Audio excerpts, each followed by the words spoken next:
गरज आहे. पण एक एक गोष्ट आहे ना मला म्हणजे माहिती आहे किंवा चर्चा खूप जोरात चालू आहे की इथे प्रीतम म्हात्रे देखील जे आता इथे विधानसभेचे उमेदवार होते गुरवण विधानसभेचे आणि ते देखील भविष्यात प्रवेश करणार आहेत. तुमच्या प्रवेशाची चर्चा त्यांच्यासोबत चालू होती असं ऐकून होतो.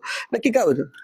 नाही, हाय प्रवेश त्यांचा आहे हे आम्हाला पण कळलेलं आहे तर आणि म्हणजे आम्ही एक म्हणजे तुम्ही स्वतः आता अजून तरी शेतकरी कामगार पक्षाचे म्हणजे आता थोड्या वेळात तुमचा पक्षप्रवेश होईल तर एक सहकारी म्हणून तुम्हाला या गोष्टीची कल्पना होती का की त्यांचा देखील प्रवेश असणार आहे असं काय ऐकून?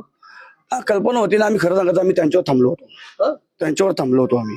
कारण की त्यांचा काय विचार होता आमच्या पाठीशी. पण त्यांचं काही टाइम टेबल दिसलं ना. आमच्या कार्यकर्त्यांचा जर आमच्यावर प्रेशर आला आणि मला जे बोलायला लागला अण्णा आता आम्हाला दुःख व्हायला लागला. पण त्यांच्यावर थांबलं होतं मला समजलं नाही म्हणजे ते त्यांच्या सोबत प्रवेश करायचा होता की त्यांच्याकडनं तुम्हाला रिक्वेस्ट केली होती जात होती की आपल्या सोबत चला? नाही बघा, आता एक टायमाला आम्ही त्यांचे सुद्धा कार्यकर्ता होतो. रिक्वेस्ट करायची गरज असं कार्यकर्त्याला ते आदेश देतात आणि त्यांच्याबद्दल आज मी बीजेपी चाललोय बघून आमचे पक्ष